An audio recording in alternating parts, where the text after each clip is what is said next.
Hey guys! I have something very exciting to share with you. Now, before I begin, I need to warn you that what I'm about to, tell you is going to be very dark, okay? Of course, it will start off pretty silly, and it will have silly parts. It's a typical, because, it's an Isekai idea, okay?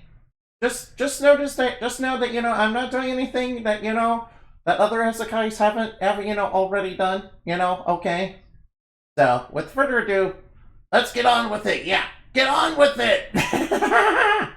Yeah, Mike, cut to the clip of it. Cut to the Monty Python and the Holy Grail clip. All all right now. I have an idea for an Isekai. So there's a guy who's taken to another world by a goddess, and she turned him into a slime and promised it was gonna be super great, Yeah, it's gonna be a monster. It's gonna be a tail where you're like a monster. It's gonna be like, it's gonna be like that time I got reincarnated as a slime, yeah. However, shortly after he got out of the small underground cavern that he was kind of put inside, once he got put inside the world, he encountered the hero. Oh, this is gonna get spicy, yeah. And the hero was gonna kill him because he thought the slime was gonna hurt his girl and, attack the village, see? It turns out it was all set up by the goddess to tell her desired story, and she basically set the slime up to be the first encounter for her chosen protagonist, so that he could be some easy XP by making him into a trash mob. Trash! I'm the trash man! I eat garbage! Alright, Mike, cut to the Danny DeVito clip. Alright, anyway. So the slime managed to escape this fight and swore revenge against not the hero but the goddess. Yeah. For context, the little slime dude, he kind of recognized that the hero was, upon this and basically kind of deceived. So it's not like the slime actually hates the hero for trying to kill him. Yeah, he hates the goddess, especially in particular the goddess. Yeah, like fuck her in particular. Yeah. And the plan was for the slime to, become an exceptionally strong demon, the exceptionally strong demon king. It was a bit of a struggle. It was a bit of a struggle as he started off as one of the weakest monsters in the entire game. Because slimes are like you guys ever played Dragon Quest, right? Or at least you're familiar with it. Have you played any games with any slimes at all? Then you know that slimes are like the basic, are basically the easy baby boy, trash mob, basically any video game, yeah. But the slime could evolve. Yeah. Oh, and he found out what the goddess's real plan was. It turns out the goddess was in charge of many of these Isekai rules that she trapped people inside to basically brainwash them and turn them into soldiers to wage war against the goddess of creation. Alright, now, the goddess of creation does require some context, into Indamani's lore, basically. Yeah, basically she's like the avatar of the creator, she kind of saved the universe and sealed all the great evils away. Back during the Dark Age when her and her servants were waging war against Lilith and her servants, and they kind of seal all those guys away.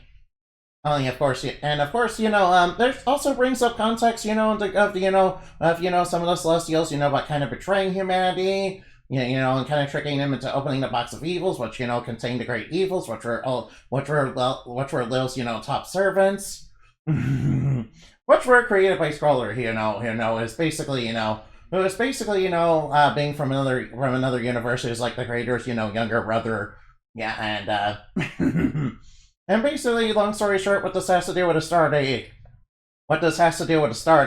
the box of evils in particular. Yeah, that's a goddess's name, by the way, Astarte. Yeah, basically she was a conspirator, and basically tricking humanity into opening the box of evils, to try and basically infect, the human psyche with, basically corruption and, infect all their tulpas and, all the creations that, humans made. All because, because their leader, the Muse of Darkness, was, kind of an entitled prick, who didn't want to share the celestial spotlight and was mad that, the goddess of creation was, making him work on, a new creation and, basically making new things that, she didn't approve of and didn't like. Basically Karen behavior. Yeah, and Astarte basically, she was like, goddess that used to, basically be part of, love gods, which were basically, which were basically a bunch of aspects which are kind of like individual people that, kind of embody the same aspect. And Astarte is one of them that kind of broke away and kind of became, one of the traders of the goddess of creation. So basically, she kind of splintered off from that, yeah. Yeah, and that's kind of why. And this basically is her. Is basically, it's basically her, basically coming up with a new scheme, yeah, to basically wage war against the goddess of creation. By basically brainwashing. But let's get back to what we were talking about. About the Isekai idea. Yeah, now that I gave you a bit of context. Yeah, so basically, Astarte, found herself in charge of many Isekai worlds, but she was trapping people in to brainwash them and turn them into soldiers to wage war against the goddess creation. Astarte, betrayed a long time ago. However, the reason she targeted the protagonist for the protagonist, the little sign dude, for what she did, was because he had fallen in love with a woman she was trying to kill in the past, and that she was basically the goddess was basically jealous that this woman was basically very incredibly beautiful, and Astarte kind of has this thing where she doesn't like mortal women being more beautiful than her. Yeah, and that a long time ago she used to send her servants, who tried to kill her or to kill them or enslave them or do all sorts of awful things to them. Her own Astarte's own son doesn't want anything to do with her. Okay, because he kind of fell in love with someone he was basically sent to make fall in love with a beast. Yeah, yeah, so he kind of defected from her.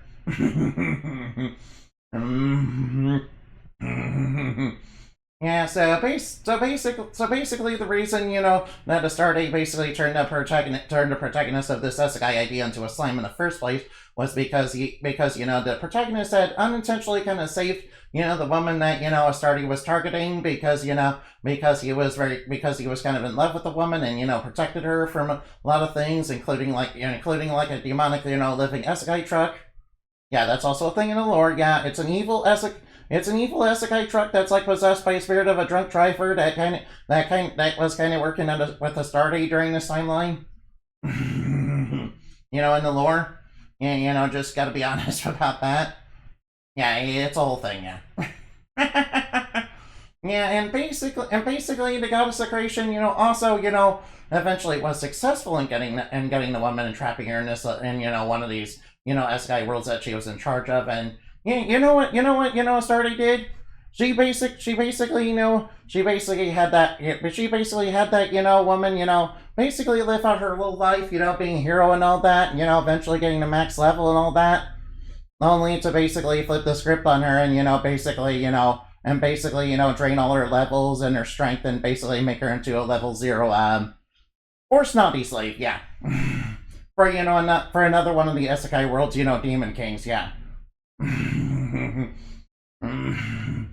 So basically, we basically do have a stake, yeah. So that's basically a way to kind of raise the stakes a little bit, yeah. Also, yeah, it's very horrible, yeah. That's the kind of dark aspect I was talking about, when I began this. So yeah, but also the slime. Also, yes, the slime bro will eventually will rescue her eventually, and he's gonna reverse the curse that was placed on her that kind of did that, and kind of transform her into a succubus who kind of weaponizes the power that she was given back when she was reduced to level 0, into a weapon. Yeah, and she also learns the ability to steal levels and steal skills, and basically become really powerful in her own way too. Oh yeah, and Mr. Slime Bro does has the ability to be not only evolve into super strong monsters. He can each monster that he defeats, he basically recruits from him by basically molding them from slime, because you see slimes are like a primordial protozoan creature that basically can evolve into anything. Yeah. Yeah, that's basically what they were in like ancient times. Yeah. mm. So basically, that's kind of how he was able to create a bunch of monsters, and he learned the ability to basically fuse them all together. It's basic. It's a little like Persona or Dragon Quest monsters. A little bit. You guys ever play any of those games? Yeah, yeah. Yeah, yeah. So basically everything that happened, including with what happened with the Slime Bros girlfriend, is basically a reason for basically the Slime Bro to take down Starday. Oh, and one of the things that Mr. Slime does eventually obtain is the Spider's Curse. Yeah. Oh yeah. For context, the Spider's Curse is basically the curse of Arachne. Arachne was like a normal. You see, back when the traders of the goddess of creation basically betrayed the goddess, they were basically told a spider would eventually destroy them all. They kind of laughed it off and then kind of forgot about it, and then a different trader of the goddess of creation, not a Starday. Yeah, somebody else. Yeah. They basically were really jealous of this one human weaver who discovered the true art of weaving, and basically they were mad that their skill outdid theirs. So they basically decided to hold a rig contest, and we're basically going to punish them no matter what. And they kind of after it was done, they kind of turned them into a big spider monster. Then they kind of turned them into a spider monster, and had heroes and everybody else kind of hunt them down, and start. And then Arachne was kind of isolated from basically everybody, and hunted and all that. And also the goddess that did that to her she kind of spread propaganda that she didn't actually win. She was basically punished for basically blaspheming the gods. It's part of the it's part of the Age of the Gods timeline. Yeah. Not very pleasant stuff, really. Yeah, and Arachne would eventually start taking down many of the corrupted celestials that were traitors of the goddess of creation. Kind of killed a lot of the major ones. And that kind of led to the traders of the gods of creation kind of trying everything they could trying to feed her, including spreading propaganda about the idea of a Dark Lord, which is kind of where the Spider's Curse comes in. Yeah, because it's kind of tied to that, because that's the one thing that the Spider's Curse is the one thing they kind of learned very quickly after the creation of Arachne to basically fear. Yeah, it didn't help that Arachne basically took away the power of the great evils that they had basically unleashed upon everybody, and also kind of maintains the seals, and basically eats all the darkness of people's hearts and whatever. And in order to gain and Arachne has the power of darkness, but isn't really corrupted by it. Yeah. So it kind of turns, the worst evils that the universe has never known into kind of a slightly good thing, a little bit, except not really. So that's basically why Slime Bro, which I'm gonna start calling Slime Overlord, because that's basically what he eventually evolves into.